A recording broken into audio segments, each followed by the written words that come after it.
Olá, estudante! Seja bem-vindo ao Tira Dúvidas, o nosso encontro diário e ao vivo com os professores do programa Se Liga na Educação. Na manhã de hoje, nós assistimos à resolução das atividades de linguagem, para uma melhor transição do ciclo 3 para o ciclo 4. E respeitando o distanciamento social, nós teremos apenas 2 professores por bloco. Por isso estão aqui comigo nesse primeiro bloco para responder às suas perguntas a professora Rose Melo, de português, e o professor Fernando Rangel, de língua inglesa. Sejam bem-vindos, professores! Eu gostaria também de agradecer a presença dos intérpretes de Libra, o Gilberto Santos e o Guilherme Rodrigues, que está agora com a gente. A partir de agora, nossos canais de comunicação estão abertos para receber sua pergunta. Ligue no telefone fixo 31 3254 3009 ou envie uma mensagem para o nosso número de WhatsApp no 31 98295 2794. Lembrando que a programação completa do Se Liga na Educação está no nosso site, no endereço que está aparecendo na sua tela. Professores, enquanto recebemos as perguntas, vamos relembrar os temas das aulas de hoje? Começar com a professora Rose. Seja bem-vinda, professora. Quais foram os conteúdos abordados hoje pela manhã? Bom dia, Bruna. Bom dia, professor Fernando. Rose. Bom dia, aluno e professores que estão nos assistindo. Então, hoje é o terceiro ano do ensino médio, nós trabalhamos o texto literários, vimos os autores e as obras modernistas. Então, no PET 3, vocês responderam as questões relacionadas ao texto literário. Então, nós trabalhamos um pouco sobre as características, os elementos estruturais, a diferença entre um texto literário e o não literário, a importância do contexto histórico, vimos um pouco sobre os autores e sobre as obras modernistas.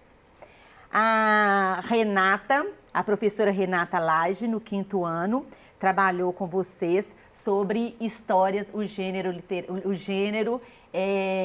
história em quadrinhos. E a professora Élica Gonçalves trabalhou no 4º ano textos instrucionais. Muito obrigada, professora. E no inglês, professor Fernando, quais foram os temas abordados? Bom dia, estudante. Bom dia, Bruna. Bom dia, Rose. Bom dia, Guilherme, que está nos ajudando na tradução das Libras, né? Da Libra. Nós tivemos 2 aulas do 3º ano, que a gente dá ênfase à leitura, por estratégia de leitura, um texto que fala de Obama, daquelas formaturas que estão sendo feitas online, né? Então, aquelas cerimônias que não são presenciais, então está acontecendo muito. Vão umas celebridades e falam sobre a formatura, a importância da formatura. Isso aqui no 3º ano. E no 6º ano a gente fala de vários temas, apresentações em inglês, e inclusive um texto do jogador Messi, onde ele fala as informações dele mesmo, então a gente vai trabalhar a pessoa aprender a falar dela mesma. Muito obrigada, professora. Agora que nós relembramos as aulas, vamos para as perguntas? Nossa primeira pergunta é da Keila Marques, do 3º ano. Ela estuda na Escola Estadual Paulo das Graças Silva, aqui em Belo Horizonte. Quais as características do texto literário? Então, vamos lá, né, Keila? Tudo bem com você? Então, na nossa aula, nós trabalhamos quais são as características, o que você precisa saber para interpretar um texto literário. Nós temos o texto literário e o texto não literário. E o texto literário é aquele que vai precisar, que vai depender mais de você. Por quê? Porque o texto literário é o texto onde o autor, ele brinca com as palavras. É um texto onde tem uma plurissignificação. Então, a plurissignificação é uma das características do texto literário. E o que é uma plurissignificação? É aquele texto onde pode ter as expressões, as palavras, têm vários significados. Então, um texto literário, isso tem que ficar bem guardado aí, né? Cai muito no Enem o texto literário, as músicas para serem interpretados, e ninguém nunca consegue terminar, nunca falar assim, acabou, esta é uma interpretação e pronto. Não é assim. né? Um texto literário, ele tem várias interpretações de acordo com o contexto, de acordo com o autor, de acordo com suas características. Então, vamos lá. Então, uma, eu já falei, que é a plurissignificação. Ele tem vários significados. E como acontece isso? Porque num texto literário, o autor, ele trabalha muito com figuras de linguagens, que nós vimos também, né? Então, o que são essas figuras de linguagens? Nós temos as figuras de linguagem de pensamento ou de sintaxe, mas sempre cai também muito, mas não deixam de ser o quê? Figuras de linguagens. O que são figuras de linguagem? São as palavras que são usadas no texto literário, que tem um sentido conotativo. E o que é conotação? Conotação é o sentido figurado da palavra. Então, no texto literário também, é muito importante saber definir o que é uma linguagem denotativa e uma linguagem conotativa. Porque a denotativa é a literal, é a linguagem literal, é a linguagem do dicionário. A linguagem conotativa é a linguagem com sentido figurado. E uma das características do texto literário são essas linguagens. É uma linguagem rebuscada, é uma linguagem onde o autor, ele brinca com as palavras. Então, essa é uma característica, por isso que vai depender mais de você quando for interpretar. Por quê? Porque você precisa de ler entre linhas. De repente, você não conhece, nunca leu aquele texto, mas você conhece aquele autor. E por aquele contexto, você sabe como que ele escreve. Outra característica que pode ter no texto literário, a musicalidade, a sonoridade, a ficção. Então, a plurissignificação é a característica mais marcante de um texto literário. Justamente porque você precisa definir ali essas figuras de linguagens onde o autor usa, né? Ele quer falar uma coisa, mas ele fala com um jeito mais... uma maneira diferente, uma maneira mais gostosa, uma maneira que cada um interpreta. É isso, Fernando? Inclusive, Rose, isso me leva a lembrar de uma característica que tem também do multiletramento, que é muito importante ser trabalhado, quer dizer, sai do texto escrito. Você tem, por exemplo, o texto literário, que trabalhei umas aulas de Edgar Allan Poe do conto, então você vai para um filme que é também um outro esquema de dizer, outro modo, outro texto, que é a música, que é vários, né, uma tirinha de repente, eu acho que é um texto até literário, porque eu falo muito texto subjetivo e texto arte, que é uma coisa que exige uma interpretação, como você falou, muito bem colocou, muito mais difícil, mas que é muito importante o texto literário para a formação integral do estudante. É muito importante a riqueza da imaginação, um leitor proficiente, que é o que a gente quer criar, não se faz sem esse gênero literário. E que é a música, que é tudo, grande piada, muita coisa que sai fora do que não é informativo. E a gente às vezes usa outros textos, eu uso quando trago uma música, que é um texto literário, eu trago muita biografia, porque você vê, porque hoje você não diz mais, o que o autor quis dizer com aquilo, a gente nem fala assim mais. A gente vê pela biografia que você vai ver também muita coisa, mas que cai questões no Enem, que usa muito o texto literário, mas tem coisas que a gente não consegue dizer o que o autor quis dizer exatamente com aquilo, ficam difíceis de entender, e a gente levando, inclusive esse texto, Rose, até textos, por exemplo, na música você tem a melodia, você tem a parte musical e você tem a parte escrita. Mas, por exemplo, você tem a música clássica, que é um texto, que às vezes músicas de meia hora, que não tem nada verbal, mas há aquela comunicação, há a progressão temática. E essa parte que eu acho que pertence, ela fica no meio do caminho entre a língua portuguesa e a arte. Eu acho que ela está no meio, às vezes pertence mais à arte, que é a riqueza do humano. Né? É isso aí. O texto literário faz essa riqueza. E o Fernando lembrou bem ali, né, gente, da característica da subjetividade, Sim. Né, da função poética. E a palavra que eu me esqueci na hora que eu falei que termina, um texto literário nunca se esgota a interpretação. Então, não tem como eu falar assim, essa é a interpretação e pronto, justamente Sim, o que o isso é uma Fernando colocação completou, boa, né? Lembra disso, essa é uma possível interpretação e eu preciso, quando eu falo assim, essa é uma possível interpretação, eu preciso apresentar elementos que para aquela interpretação que eu estou dando, né? Porque são as figuras de linguagens, o que significa cada uma delas? Então, eu preciso falar, essa é a minha interpretação, mas por que eu estou interpretando assim? Quais são os elementos que estão presentes nesse texto literário que me levaram a fazer esta interpretação? A gente pega, às vezes, o tempo, né, Rose? Por exemplo, o romantismo, o classicismo. O que aconteceu politicamente? Como era o mundo da época? Isso vai nos dando pistas. Mas agora você falou, esgotar o que é uma coisa que ela sempre tem uma...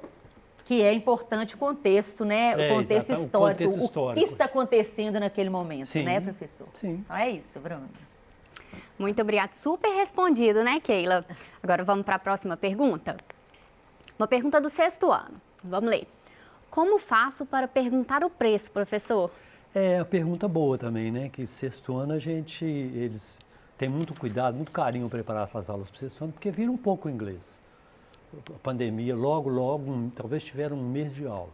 Então, para perguntar o preço, a gente diz how much. How much is the ice cream? Quanto é o sorvete? It's $4.25, 4,25. Então, a gente usa o how much para saber o preço.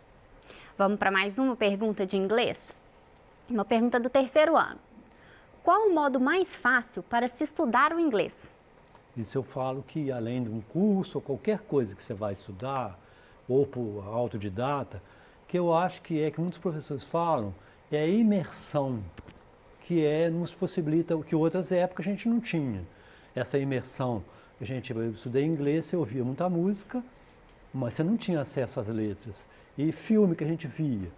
Hoje você tem que é o que eu acho mais fácil, é a imersão na internet. Você pode ver vídeos, ver filmes, ver música. Então, comunicar com alguém através de pen friends, que são amigos correspondentes, ou através de WhatsApp, que você pode comunicar. Então, você pode ter um dia, ter a aula de inglês de manhã e o dia inteiro você ficar na imersão. Entrar em sites reais, né? ver comerciais reais, coisas que estão acontecendo, até participar de coisas ao vivo. Então, essa imersão que a internet proporciona hoje em dia, que eu acho uma grande diferencial, que eu acho que é uma das maneiras mais fáceis, que ajudam muito de aprender o inglês. Vamos ler mais uma pergunta. Pergunta da Brenda, do 3º ano, da Escola Estadual Cláudio Brandão, aqui de Belo Horizonte. Poderia explicar novamente a diferença entre o narrador e o eu lírico, a voz do texto? Sim, vamos lá então, Brenda. Isso é importantíssimo, né, trabalhar, porque nos textos literários, muito deles fala do quem? Do eu lírico. Então, o poeta é uma coisa, o eu lírico é a voz que manifesta no poema. Então, às vezes, isso acontece muito em música.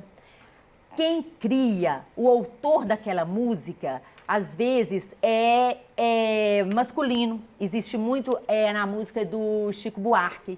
Então, quem compõe é um homem, mas quem vai cantar é uma mulher. Então, acontece muito em música. Então, o eu lírico é a voz, é completamente diferente. O poeta é quem cria, né? O narrador lá na narração, né? Então, ele pode ser o narrador observador, ele pode ser o narrador personagem, mas quando eu falo em poema, então o autor é real.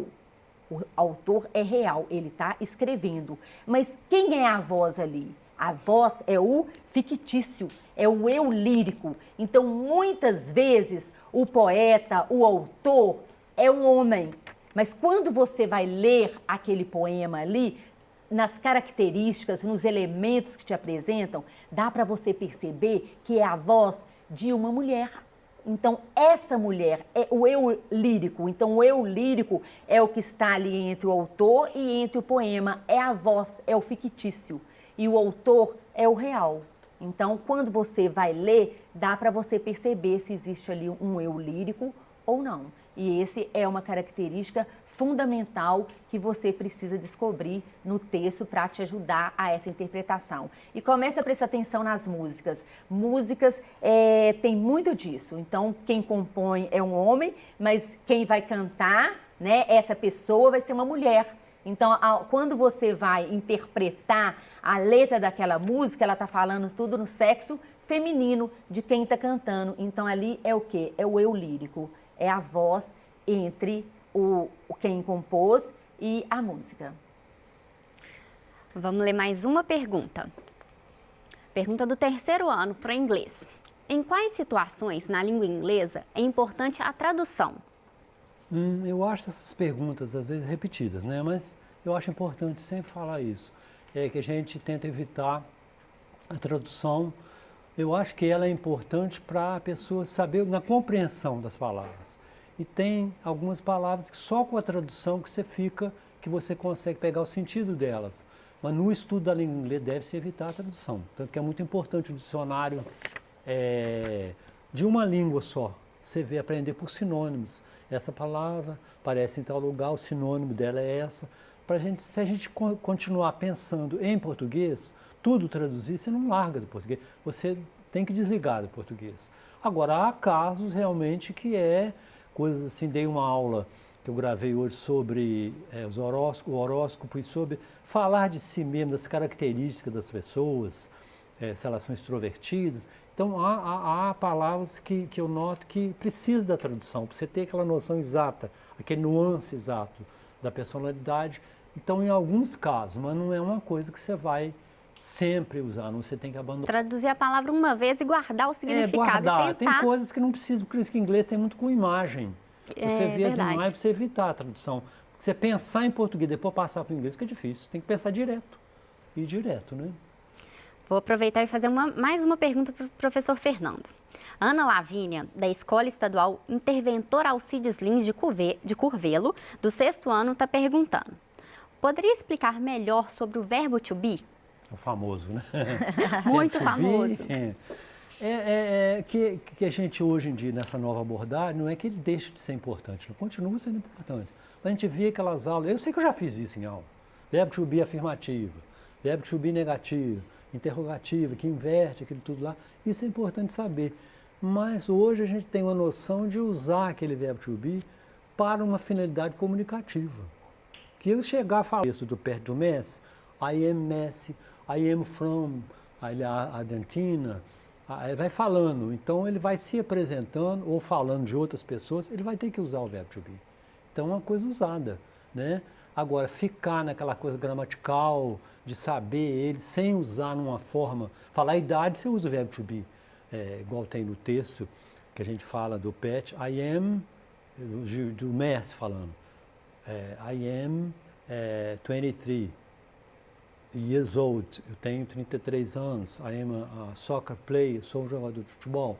Então, um monte de coisa que ele está falando para se apresentar, ele vai usar o verbo to be. This is my friend, she's a student. Então, eu uso muito, mas não perder que ele está a serviço de comunicação, de apresentar, de falar de si mesmo, porque senão é o que eu falo, aí a pergunta é boa. Porque saber para negativo, interrogativo, não usar para não comunicar nada, ele fica uma coisa boba. É como no português, né, professor Fernando? Exatamente. É saber a gramática, é saber para usar no dia a dia, para usar falo muito, Rose, da regência escrita, verbal. Né? Regência verbal. Saber para usar aquilo, você vai dizer, assistir o filme, assistir O Doente, né, assistir ao filme. Você usar de uma maneira que a gente ensina também a língua num padrão, a língua de prestígio, a forma culta. Mas é ele saber usar aquilo na função comunicativa, porque saber a gramática, pela gramática... Saber empregar tanto na fica boba. Oral como na escrita. Como na escrita, né? exatamente. Isso é que é importante saber. Isso aí.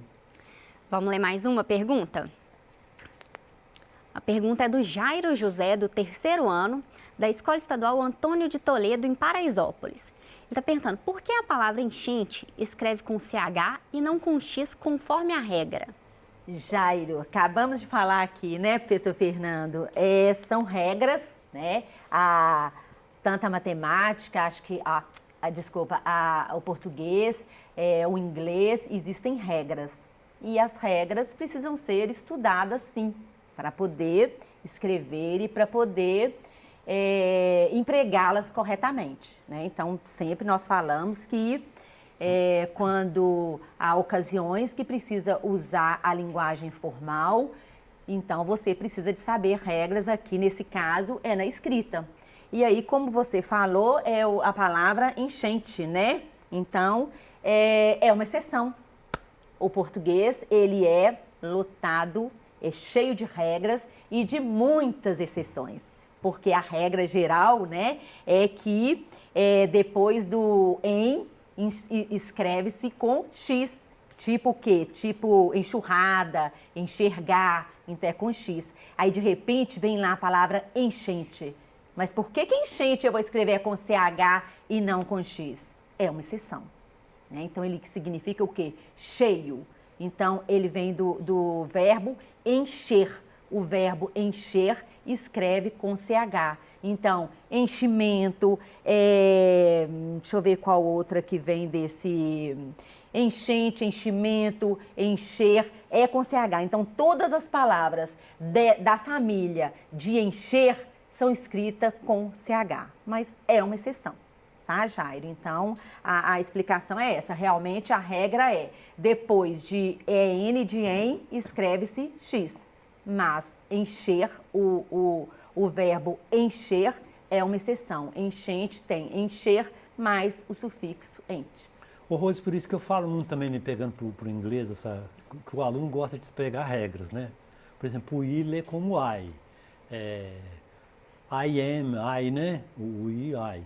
Então eles tentam fazer, mas tem coisas que funcionam, mas muita coisa em língua, também fazendo uma relação com o português, é aleatório. O chuchu CH, né? É certo? CH. Mas por que o CH aqui não é com X? Não tem não é? É muito da memória, aquilo lá é desse jeito. Algumas regras, falou, toda da enchente, encher, enchimento, da mesma família, elas vão seguindo aquela... Mas muita coisa na língua, como no inglês também, é memória. Não tem uma explicação. É uma exceção, e o português é cheio de exceções, sim, né? Vamos ler mais uma pergunta. Do 6º ano. Quais informações são importantes para falar de si e para se apresentar aos outros? Boa coisa. Então, essa aí, informações para falar de si, seria o verbo to be, famoso, que só sei o verbo to be. Tem gente que fala, se vocês aprenderem inglês, não estudei não, só na escola. Tem essa frase que a gente tem que tirar. Então, a primeira coisa que a gente fala é falar o nome, vai usar o vídeo, my name is, igual o texto do Messi que cai do PET. I am, então é o nome, idade, ele fala, I am 33 years old, só 33. Então, um aluno, por exemplo, I'm 14, eu tenho 14, só falar 14 já quer dizer a idade. A procedência, I'm from, vamos dizer, I'm from São Paulo, a naturalidade, né? Procedência de onde veio. I live em Belo Horizonte, então, onde ele mora. A profissão, I'm a student, todos os verbos to be. A profissão dele, e pode colocar uma coisa que o texto tem, I love reading, I love sport, uma coisa que ele gosta de fazer. Então, essas informações todas são básicas, que a pessoa tem que saber já quase que decorado. Perguntar, conhecendo a pessoa, para falar de si ou para falar dos outros, essas informações básicas que são mais importantes. Então, em inglês, não é saber muita coisa, não é saber coisas mais importantes, que são palavras que você sabe que não usa nunca. Eles fizeram um teste, uma pesquisa de percentual de palavras, que quais as palavras mais faladas em contexto de comunicação. Então, não é saber muita palavra, não. Coisa que você sabe e não usa nunca. É usar essas coisas aqui que eu falei de idade e tudo. Isso aí tem que ser a pronta entrega de... Quando a pessoa pergunta, você já falar quase que decorado. Como é que é a sua cidade? Coisas fáceis. Não é treinar difícil, o básico, né? O Vamos básico, começar treinando o básico. Em qualquer coisa. Então, se você prestar atenção naquele básico, você se comunica bem com pouca coisa. Pouca coisa. E é isso aí, né, professor? Voltando até lá, quando eu falei em exceções na língua portuguesa, que nós temos muitas exceções, e no inglês também, na conversação e no escrever, você só aprende praticando. Você só aprende a escrever escrevendo. não é assim? Então, quanto mais você aparecer uma palavra, mesmo no inglês ou no português, lá tem a palavra tipo enchente, foi a pergunta agora, porque foi com CH anterior. Então, a primeira vez, ficou na dúvida, escreve com X ou com CH? Olhou no dicionário, foi na internet, olhou e escreveu certo? Então, da próxima vez, já vai lembrar disso. Então, isso serve para o português e para o inglês. O falar, o escrever, é a prática, é fazendo. Cada dia que você faz mais, você aprende mais. Ô Rose, e outra coisa que você falou aí também que eu acho importante, o inglês, não só para adquirir um novo idioma e tudo, eu acho o inglês muito importante para melhorar a língua portuguesa. A linguagem é fundamental. Porque embora a gente, eu tenho coisa que eu penso em inglês, vou falando, nem nada em português. Mas a gente é levado, Rose, a pensar, hoje, como é que é falado isso em português? A gente começa a comparar. E comparar, a gente joga uma luz na língua. A gente fala isso de outro jeito. E esse observar e analisar, você melhora muito a expressão na língua portuguesa. Então, eu acho que uma segunda língua melhora muito a língua. Melhora muito o português. Né? Enriquece. Enriquece, né? Bruna. Vamos ler mais uma pergunta. A pergunta da Laura, do 3º ano. O que é soneto? Laura, tudo jóia, Laura? Então, vamos lá. O soneto quando nós temos um soneto italiano, o soneto é aquele poema que ele tem uma forma fixa, mas entre aspas, eu vou explicar aqui para você.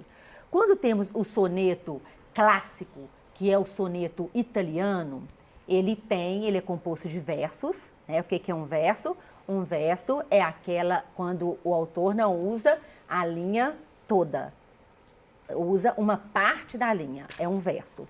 Um conjunto de versos forma-se uma estrofe.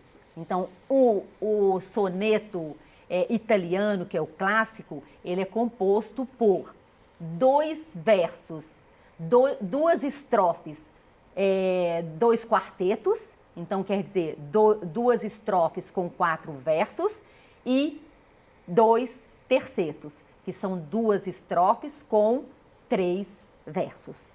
Mas isso é o clássico, porque o inglês, ele não é assim. Então, é o melhor você falar, um soneto, ele possui 14 versos, porque o soneto italiano, ele não é composto. Às vezes, ele é composto a última estrofe apenas com 2 versos. Então, há essa diferença, ok? Então, ele tem uma forma fixa. O soneto clássico italiano, ele é formado por 2 quartetos, quer dizer, 2 estrofes com 4 versos e 2 estrofes com 3 versos, que são chamados de tercetos. Mas quando você for ler um soneto inglês, ele tem 14 versos, mas ele não é composto por 2 quartetos e 2 tercetos. Muito interessante essa informação. Vamos para a próxima pergunta? Uma pergunta do 3º ano. A língua inglesa é tão importante quanto a língua portuguesa? E se sim, por quê? Eu acho que a pergunta tem a ver com uma que eu respondi anteriormente, que é importante a cultura também, isso vai muito para a cultura. A cultura americana é tão importante, a cultura europeia, o inglês, tão importante quanto a nossa é.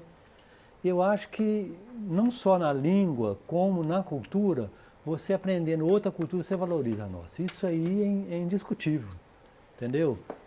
Você vê uma festa lá, uma manifestação, igual o Halloween, ou sei lá, outra coisa na cultura inglesa, ou um escritor bom, você joga a luz naquela... E, gente, nós temos essa coisa boa também, esses escritores bons. Então, a cultura como a língua valoriza, porque você é voltado, gente, estou aprendendo isso em inglês, mas mesmo que você não pense em inglês na hora que eu falei que largar a tradução, mas você faz aquela reflexão, gente, a gente fala isso assim, eles falam, em inglês, em português a gente pensa, a gente faz assim. Então é um outro jeito de... Então as duas coisas, uma língua tão importante quanto a outra, claro que a língua mais importante para a gente é a língua materna, a outra é uma segunda língua. Mas eu acho que tanto essa segunda língua e essa cultura que é proveniente da segunda língua, que a gente hoje tem o inglês como uma coisa muito importante da cultura, valorizar a cultura. A gente passa a valorizar a nossa cultura, a nossa língua. tanto importante para você como pessoa, como para seu currículo, né, Fernando? Ter uma segunda língua. Importante aprender, mas importante que você aprendendo, você valoriza também a nossa cultura e língua. Agora nós vamos fazer um pequeno intervalo para tomar aquele fôlego. Aproveite e participe do Tira Dúvidas de Linguagem, que no próximo bloco contará com a participação da professora Guiomar Coura e do professor Magno Felipe. Agradeço a presença dos professores, do Fernando e da Rose, que estiveram aqui com a gente. E você, manda sua mensagem, liga, envie todas as suas dúvidas que nós vamos responder aqui hoje, tá bom? Até já!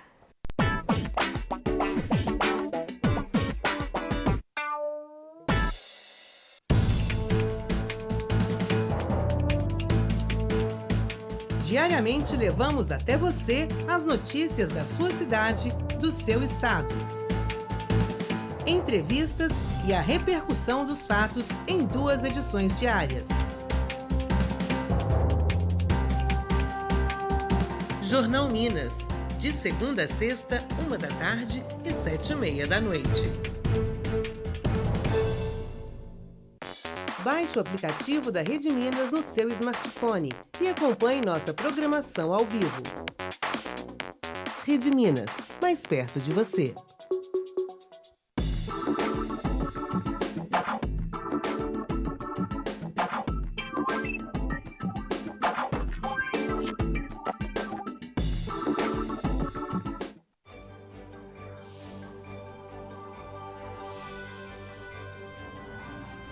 Nessa segunda, eu vou estar no Roda Viva. Uma honra, um privilégio você ser entrevistado por jornalistas, pessoas que se interessam por televisão. Roda Viva, segunda, 10h. A primeira viola minha foi meu pai que fez. A viola me inspira muita coisa mesmo. Ó, isso aí começou porque meu pai era cabeça de folia, entendeu? Aí quando eu aguentei arrastar uma viola, eu já me levava para a folia. Quando eu tinha 9 anos de idade, eu já era folião. Aí desse tempo pra cá, pronto. Aquilo ali ficou no sangue. Só vai acabar quando eu viajar.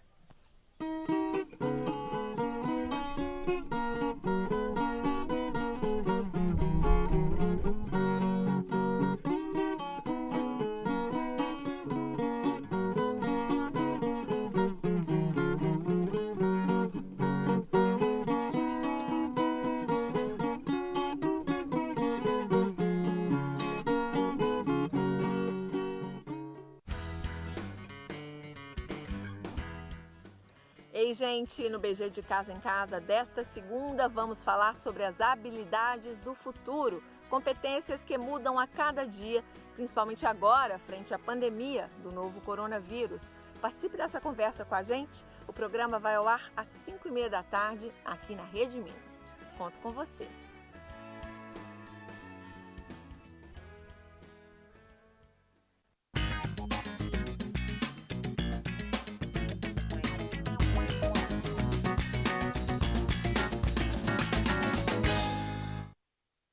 Estamos de volta ao nosso Tira Dúvidas, que conta com a participação dos professores Magno Felipe e Guiomar Coura, da área de linguagens.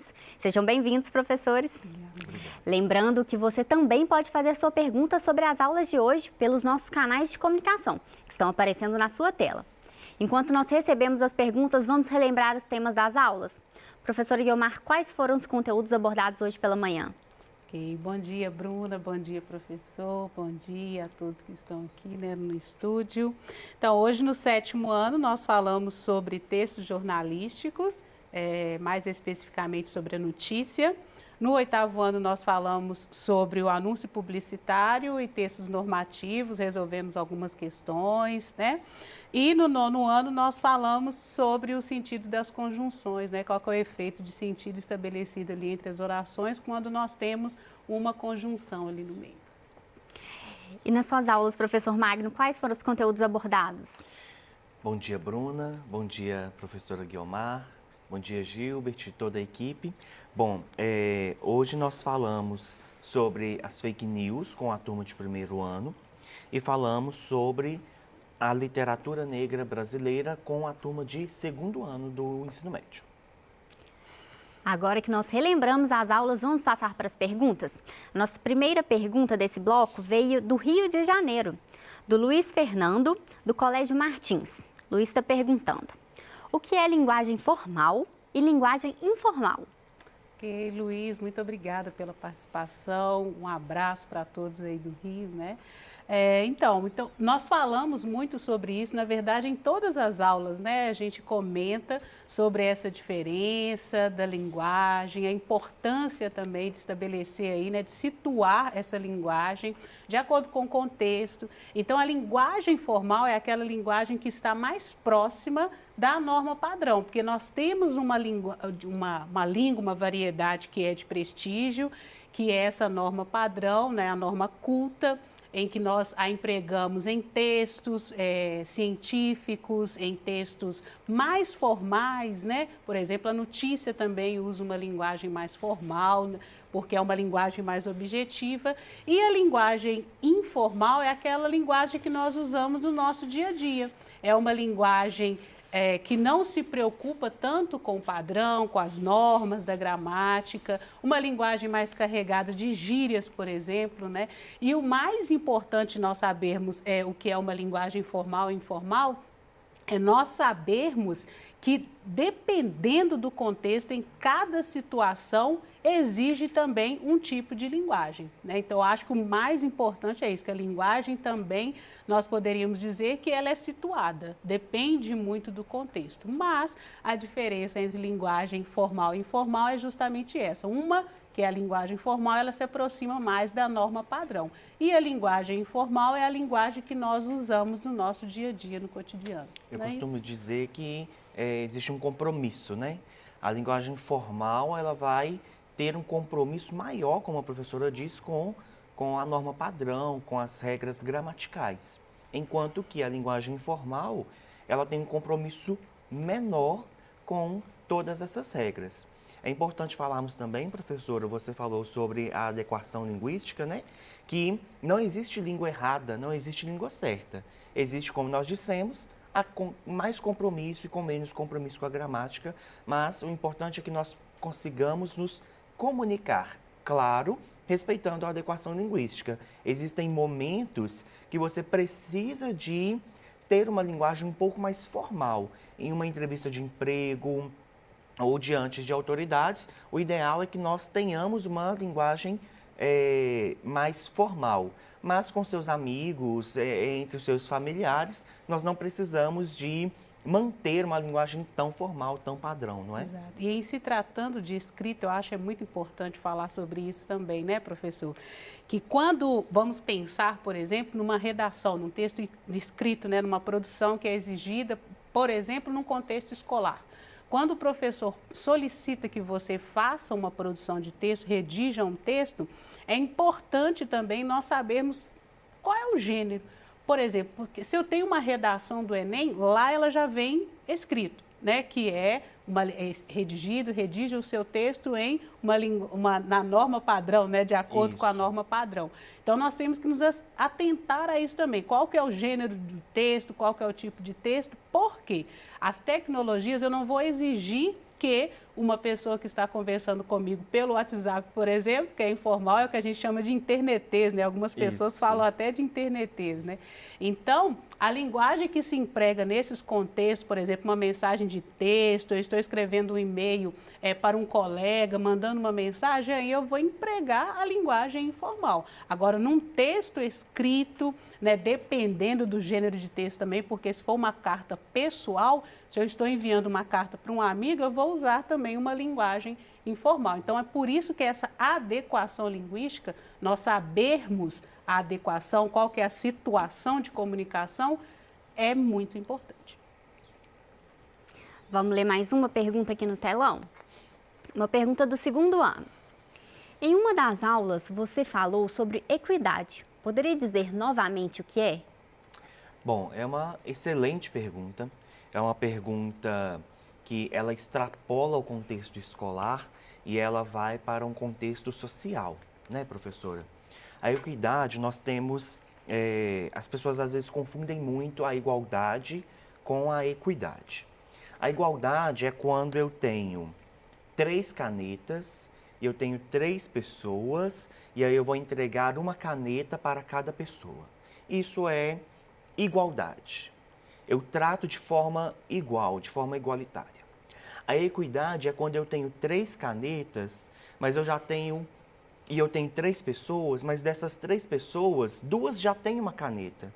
Então, ao invés de dar uma caneta para cada, eu vou dar 2 canetas para uma pessoa, para que todas tenham a mesma quantidade. Não é isso, professora? Exatamente. Então, a equidade é quando nós tratamos de forma justa. A equidade ela tem muito a ver com a justiça. Existem pessoas, né, existem grupos de minorias, grupos menos privilegiados na nossa sociedade que precisam de uma assistência maior governamental do que outras. Então, nós temos aí um exemplo sobre o auxílio emergencial. Existem pessoas que não têm necessidade, que não precisam. E o que o governo fez? Estabelecer alguns padrões que se relacionam ali com os privilégios ou não dessas pessoas, para alguns dar e para outros não. Isso é equidade, porque ela vai tratar de forma justa, ela vai tratar as leis, ela vai tratar as assistências de uma forma justa. Isso, e o mais importante, né, é uma palavra muito interessante que surgiu dentro de nós reconhecermos que existem as diferenças. Exatamente.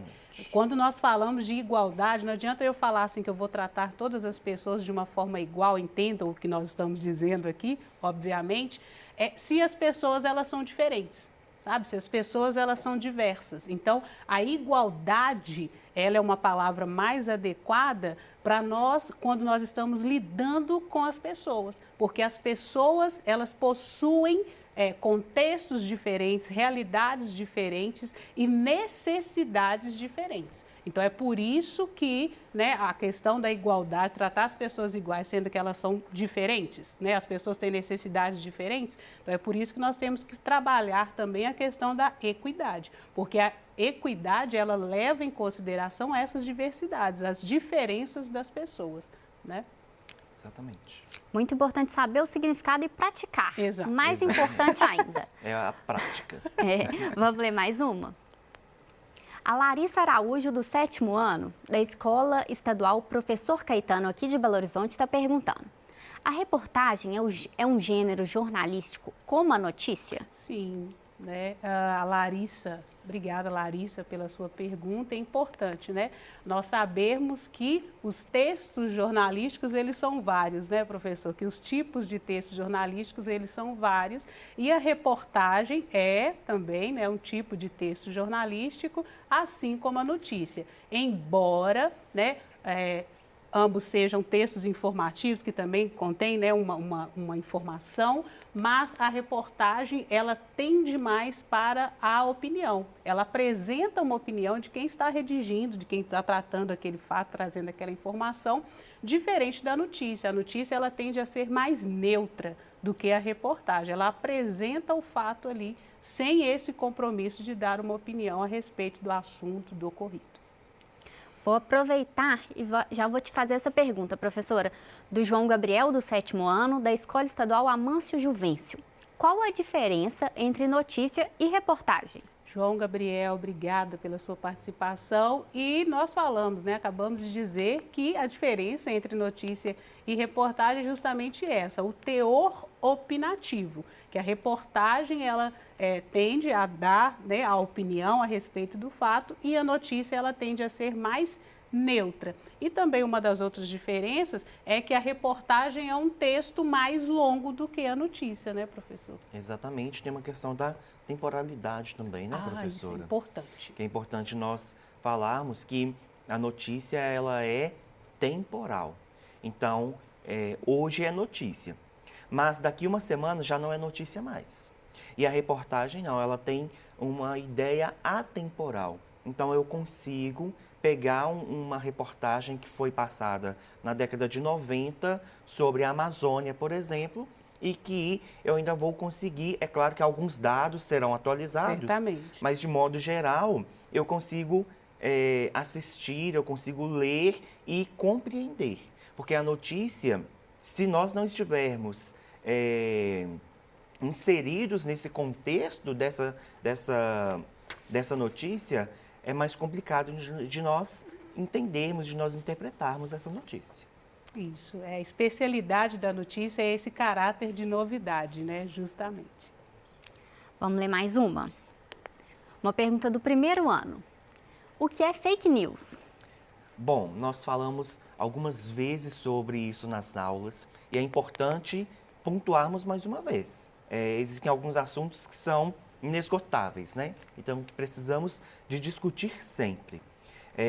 Fake news é uma expressão da língua inglesa e que significa, em uma tradução bem básica, notícias falsas. Então, a fake news é o ato, né, de produzir, de veicular notícias falsas, notícias que não têm um compromisso ali com a realidade. Basicamente, é isso uma fake news.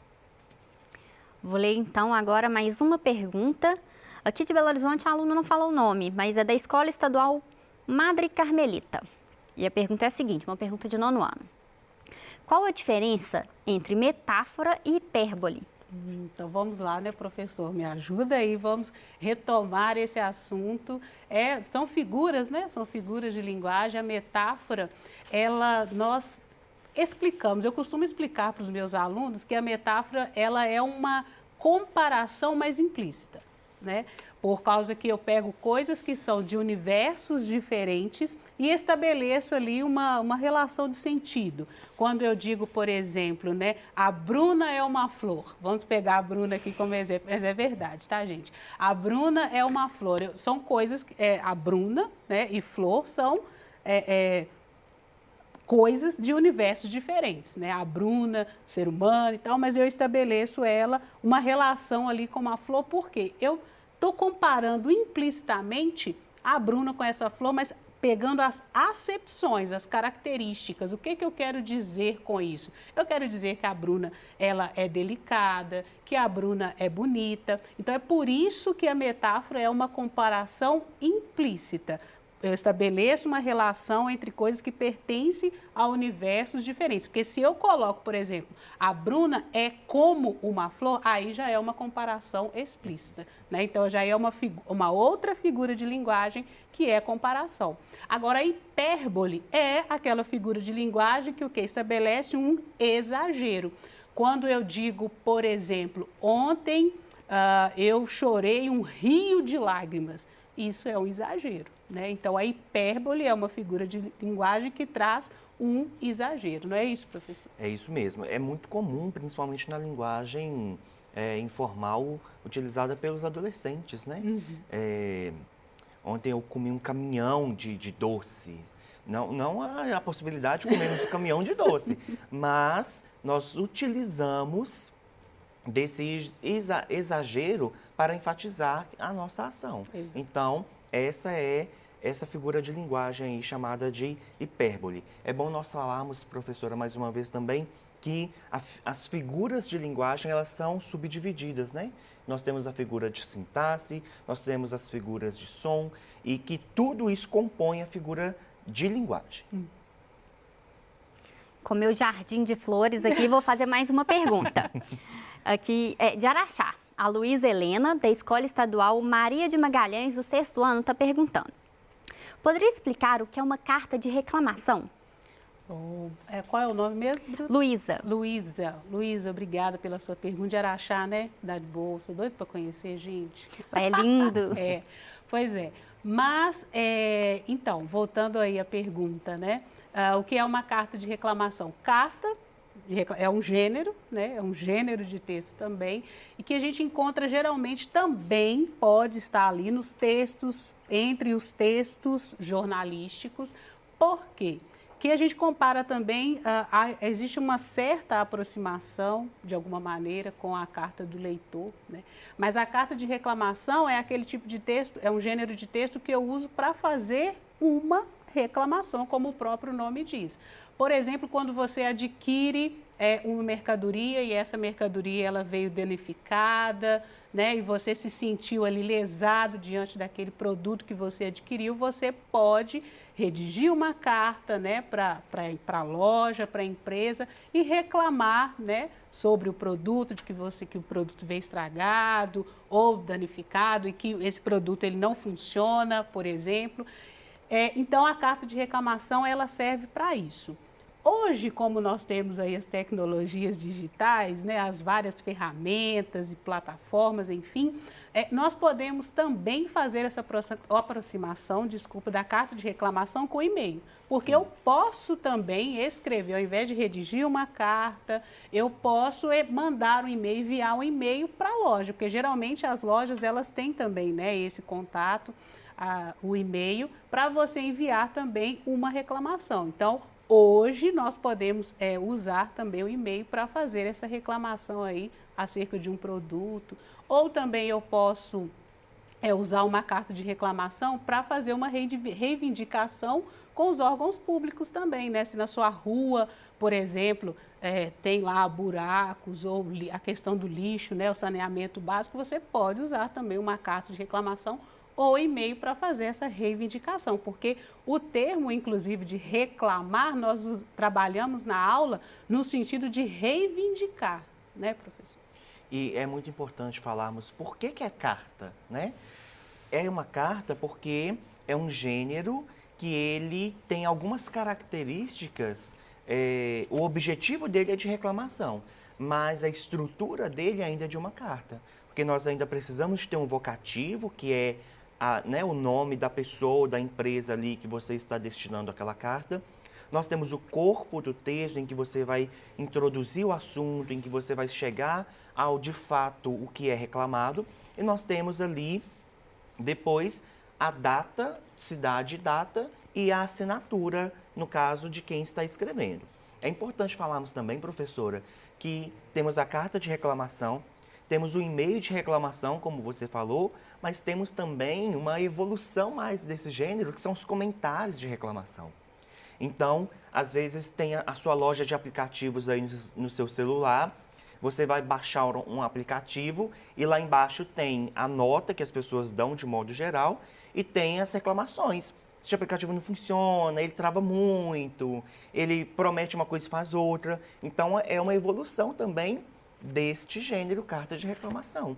É muito comum, eu faço sempre isso, vou comprar um produto, principalmente quando é um produto mais caro, eu vou lá na internet, procuro uma televisão da marca tal, e aí eu vejo se tem muitas reclamações sobre aquela televisão, porque aí eu sei que eu não vou comprar, que ela não vai ser um produto de tanta qualidade. Exatamente. Na aula nós falamos, muito bem lembrado, né, o professor aqui a respeito dos comentários, do e-mail, existe também até o WhatsApp, tá? Existem algumas lojas que disponibilizam o WhatsApp também para fazer esses apontamentos, essas reclamações e elogios também, né? Sim, porque nós temos isso. É importante pontuar. E nesses dias em que nós estamos aí, né, nesses tempos de isolamento social, nós falamos na aula também sobre os cuidados para adquirir algum produto, né? Porque nós temos hoje várias plataformas, vários sites que fazem aí vendas, né, por meio da internet, e ter esse cuidado de pesquisar a respeito da loja, as notas, os comentários a respeito da loja,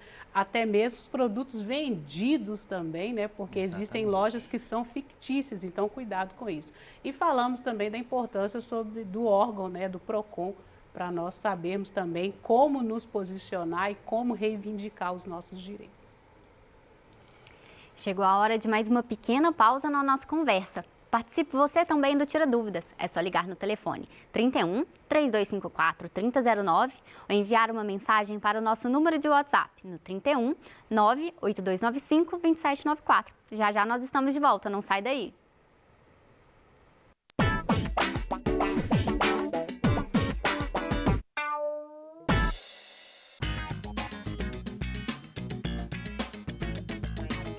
Logo após a teleaula da Secretaria de Estado de Educação, não saia daí. Na Rede Minas, você tem informação confiável e atualizada. O Jornal Minas Primeira Edição começa agora, 13h, e às 19h30, uma nova edição todos os dias. Rede Minas, 24 horas de programação especial dedicada a você. Fique em casa, se liga.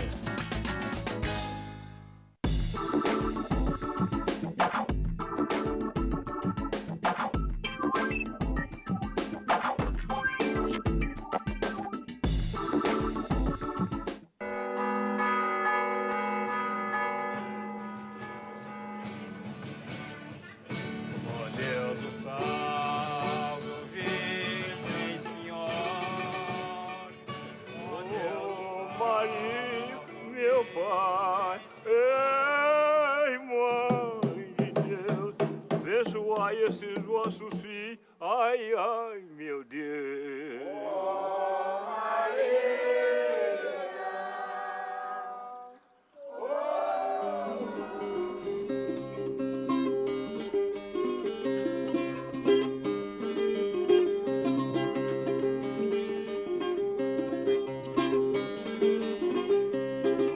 Agosto, programação especial na Rede Minas, no mês do Patrimônio Cultural 2020. Fique ligado!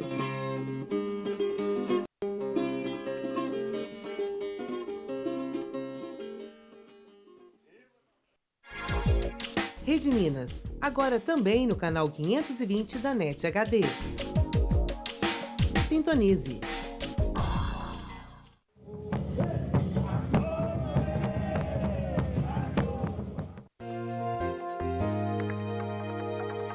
Olá!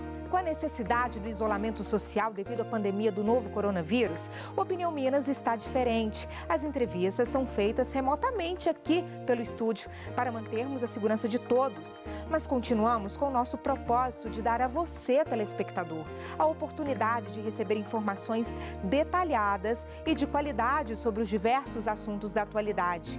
O programa aborda temas como economia, mercado de trabalho, empreendedorismo, saúde, educação e comportamento. E não se esqueça, o horário também está diferente, de segunda a sexta, às 8h15 da noite. E eu te espero.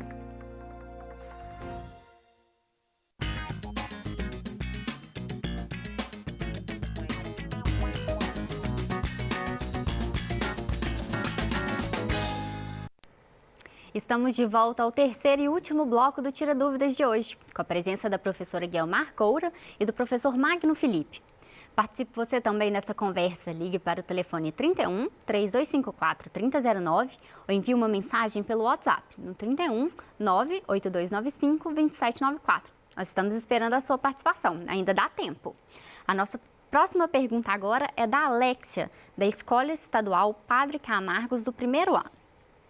Dê exemplos de algumas palavras-chave que possamos associar à notícia falsa. Alexia, bom dia, muito obrigado pela sua pergunta. Bom, você pergunta sobre palavras-chave que nós poderíamos associar a fake news. É claro que existem algumas palavras que quando há a presença dela em algumas notícias, a gente pode desconfiar um pouquinho. Essas palavras que generalizam muito alguma coisa são palavras um pouco complicadas. Por exemplo, todos os brasileiros alguma coisa. São palavras que são complicadas, por quê? Será que realmente todos os brasileiros, nós tivemos aí a publicação do número de habitantes, nós temos com mais de 211 milhões de habitantes. Será que todas essas pessoas realmente se encaixam naquilo que a notícia está determinando? Todos os casos de coronavírus, será que realmente são todos os casos? Nós temos aí mais de 2 milhões de casos. Então, por exemplo, uma palavra um pouco complicada. Por exemplo, ninguém, são palavras também que nós devemos desconfiar. De modo geral, nós temos que pensar também que as fake news, muitas delas, são produzidas por profissionais. São pessoas que, infelizmente, trabalham com isso. E que elas são bem feitas. Então, sempre vale desconfiar de uma notícia que você não saiba muito bem a fonte dela. O ideal também é nós analisarmos os sentidos que as palavras têm dentro de um contexto. Eu posso, por exemplo, falar A notícia pode tratar de um elefante, tudo bem. Eu posso ter uma notícia relacionada a um elefante. Mas um elefante foi encontrado na Avenida Amazonas. Então, já tem uma questão complicada aí. As palavras em si não tem nenhum problema, mas como que um elefante chegaria a uma avenida tão movimentada de Belo Horizonte, que também está tão longe do zoológico, né? Então, a gente tem essas questões que devemos analisar o todo daquela expressão que compõe o título da notícia. Exatamente. É sempre desconfiar, né, professor? Sempre. E eu digo que o mais importante é antes de nós compartilharmos algum tipo de notícia, nós tomarmos cuidado, porque quando nós compartilhamos, nós nos tornamos participantes daquilo também, né? Sim. Então é muito importante realmente nós analisarmos ali aquela notícia, aqueles textos e principalmente tomar cuidado também porque pode conter vírus também, né? Porque como elas são disseminadas geralmente nas redes sociais, esse tipo de notícia também às vezes traz algum vírus ali que vai trazer danos também nesse sentido. É verdade. Né? Nossa próxima pergunta agora é da Mariana, de Sacramento, do 6º ano. Poderia explicar a diferença entre fotoreportagem e fotojornalismo? Então vamos lá, né? Como sempre a gente gosta de brincar com as palavras. Quando nós falamos de fotoreportagem, nós estamos pensando então ali nesse termo, né? Nessa palavra, nesse tipo de texto, nesse gênero de texto que é a reportagem. Então, a fotoreportagem, ela, por meio da fotografia, por meio da imagem, ela vai tratar ali de um determinado assunto, de um determinado tema, de um fato, de um acontecimento. Então, a fotoreportagem é nesse sentido.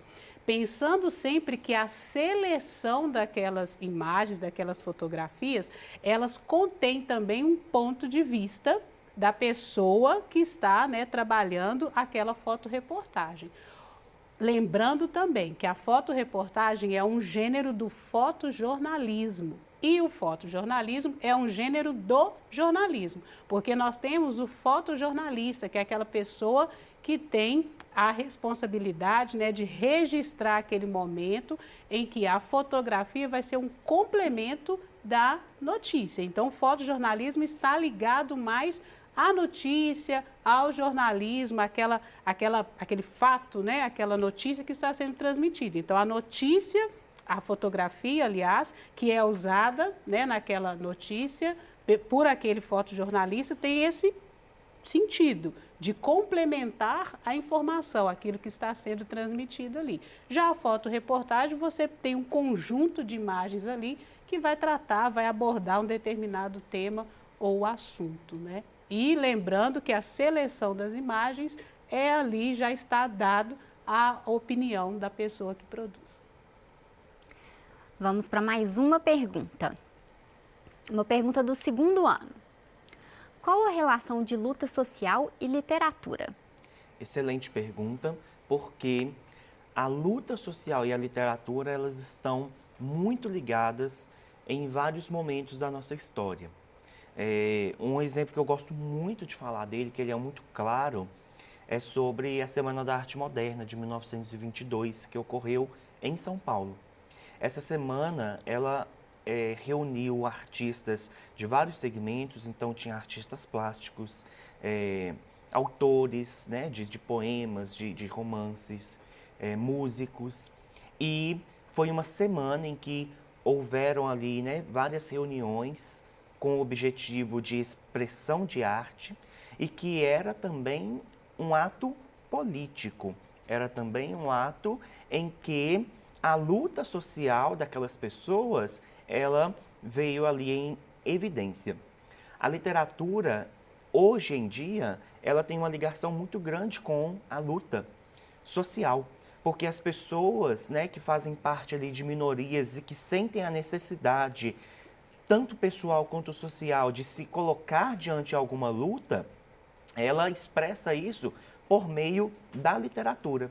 Nas aulas do 2º ano, nós lemos um poema da poeta Gislaine Reis, em que ela fala da luta dela, do dia a dia dela como uma mulher negra na sociedade. Então, a literatura, ela é uma ferramenta de protesto. Ela é uma ferramenta de deixar claro para as pessoas a luta social que aquele indivíduo ele tem ali em sua vida. Exatamente, é o que eu sempre digo para os alunos, né, professor, que a literatura, ela dialoga com o contexto social, ela dialoga com a realidade, né? Por isso que quando nós vamos falar de algum estilo literário, por exemplo, nós passamos também para os alunos, é importante passar para eles o contexto social, né? Onde que aquela literatura ela está situada, porque a literatura tem esse compromisso também, né, social, de denunciar também, tem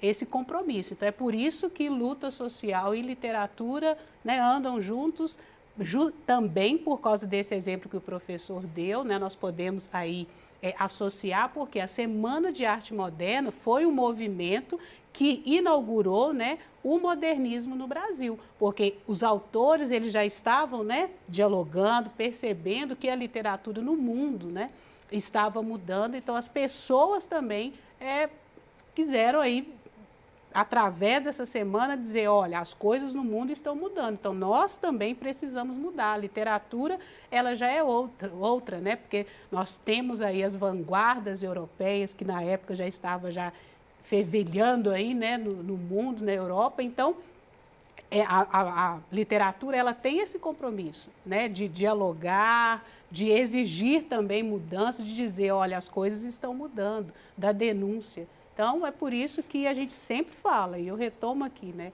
A literatura tem esse compromisso social, tem compromisso com a realidade. Então, quando nós estamos lendo um texto literário, nós precisamos de saber qual é o contexto de produção, onde que aquele livro, né, em que momento esse livro está situado, né? Vamos ler mais uma pergunta? Uma pergunta do 9º ano. O que é período? Então, vamos lá.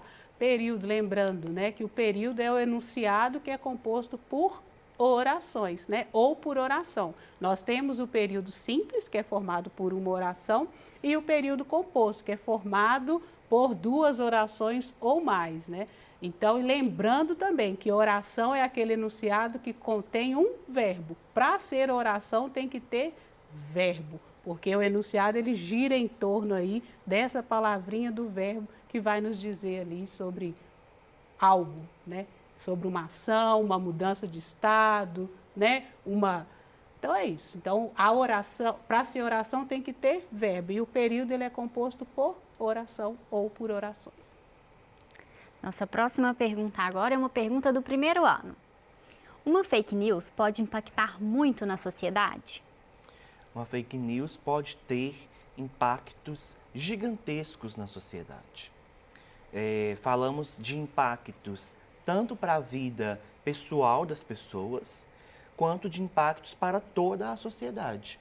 Então, pode haver, por exemplo, uma fake news sobre determinada pessoa e que isso vai trazer consequências para a vida dela. E também a disseminação de fake news, como nós vimos lá no PET 3, o PET 3 tem uma pergunta muito específica sobre isso, em que ele pergunta, uma fake news pode influenciar em eleições presidenciais, por exemplo?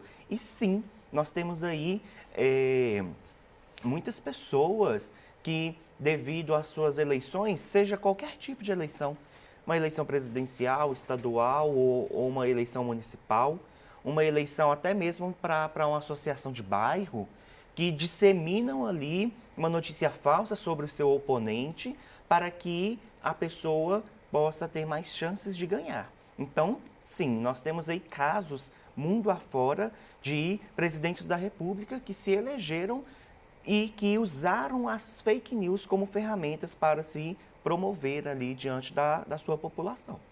É por isso que é importante, né, professor, sempre desconfiar, né, e pensar, analisar, pesquisar antes de compartilhar. E é importante também, né, professor, pontuar que nós temos hoje já sites que identificam uma notícia falsa, né? Sim. Então é só pesquisar ali, nós temos já jornalistas, grupos de jornalistas, de pessoas que têm esse compromisso de identificar uma notícia falsa. Vamos para a próxima pergunta? Uma pergunta do 8º ano.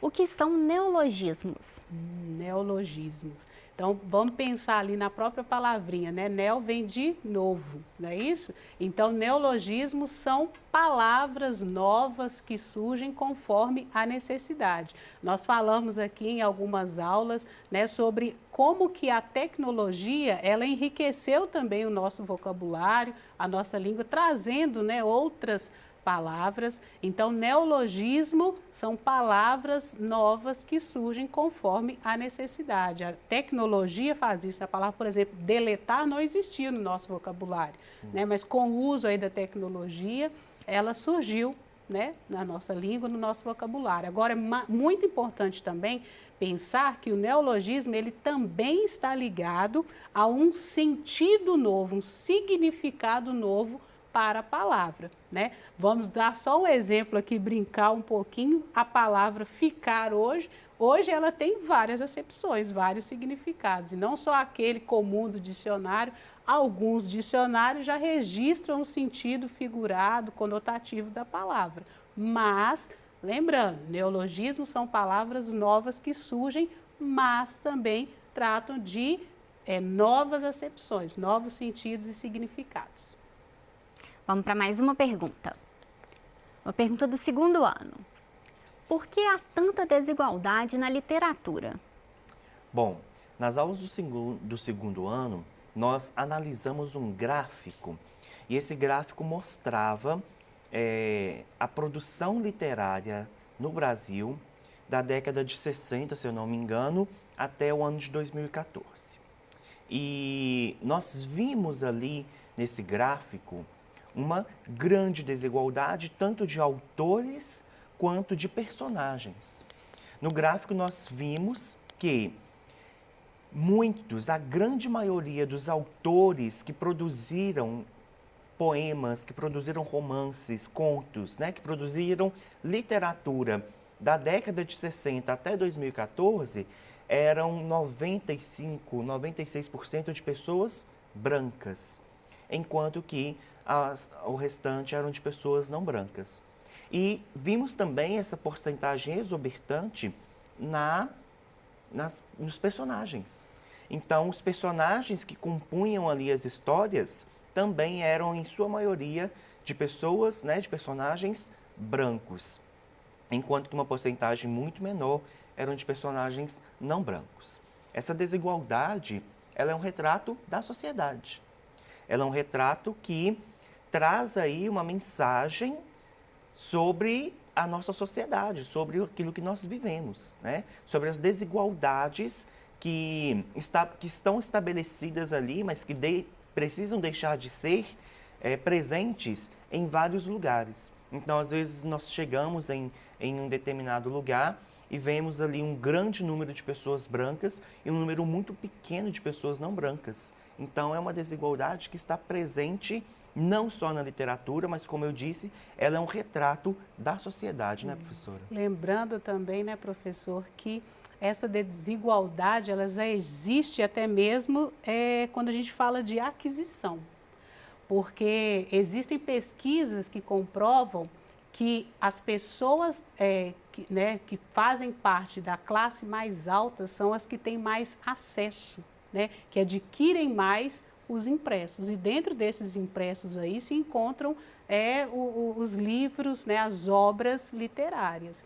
Então, a desigualdade ela já começa desde aí, desde a aquisição, né? As pessoas, a literatura, né, o texto literário, as obras literárias, isso aí faz né, é algo que na tradição, na história, mostra que fazia parte das pessoas que possuem mais dinheiro mesmo, né? Diante dessa desigualdade. Porque, vamos dar um exemplo, a pessoa não vai deixar, por exemplo, de comprar algo de...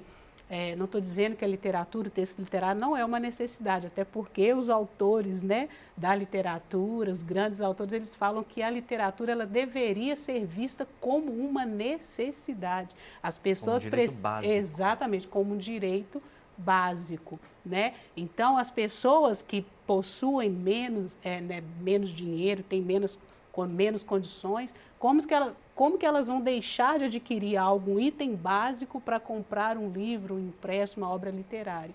Então, a desigualdade ela já se mostra aí na questão da aquisição, né? Sendo que a literatura tem de ser vista, né, como um direito e uma necessidade básica. Precisa de fazer parte das pessoas, porque a literatura ela enriquece. Né? Vamos para mais uma pergunta? Uma pergunta do 8º ano. Quais são as linguagens do anúncio publicitário? Então vamos lá, né? O anúncio publicitário, só lembrando aí que é um gênero, né, que ele traz ali, ele tem essa função de anunciar um produto ou uma marca, né? E com isso ele usa o quê? O texto escrito, a linguagem escrita e também a questão da imagem. Então nós temos aí essa linguagem verbal e essa linguagem não verbal, né? Então é uma linguagem mista. Além disso, nós temos a presença do humor, da ironia, da ambiguidade, né, no anúncio publicitário, porque o objetivo é chegar no leitor, é convencer, é persuadir. Então, essas linguagens aí, né, que convencem, que chamam a atenção do receptor, né, do leitor, está presente ali no anúncio publicitário. Estão presentes, né, as linguagens, na verdade, estão presentes ali no anúncio publicitário. Nós estamos chegando ao final do Tira Dúvidas de Linguagem. Se ficou alguma dúvida, acesse o aplicativo Conexão Escola e envie sua pergunta. Não se esqueça que o acesso ao aplicativo é gratuito e não consome os dados da sua internet. Você pode também consultar o seu PET, o Plano de Estudo Tutorado, que está disponível gratuitamente para download no site estudeemcasa.educação.mg.gov.br. E não se esqueça que as aulas estão disponíveis nas nossas plataformas digitais, para você assistir quantas vezes quiser. Agradeço a presença dos professores, dos intérpretes de Libras e principalmente a sua participação. Um grande abraço e continue assistindo a nossa programação. Até amanhã!